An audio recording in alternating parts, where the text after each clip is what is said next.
You ask Tiger to solve. This deals with linear equations with one unknown.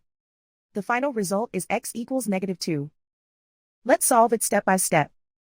Group all x terms on the left side of the equation. Add 3x to both sides. Group like terms. Simplify the arithmetic. Group like terms.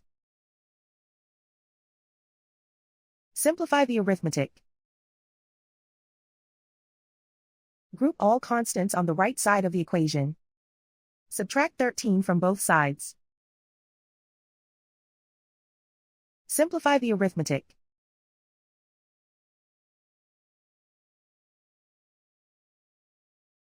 Isolate the x.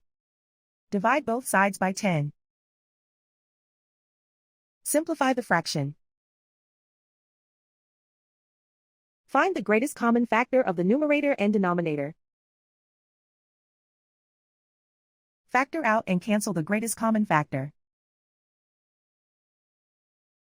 And so the final result is x equals -2.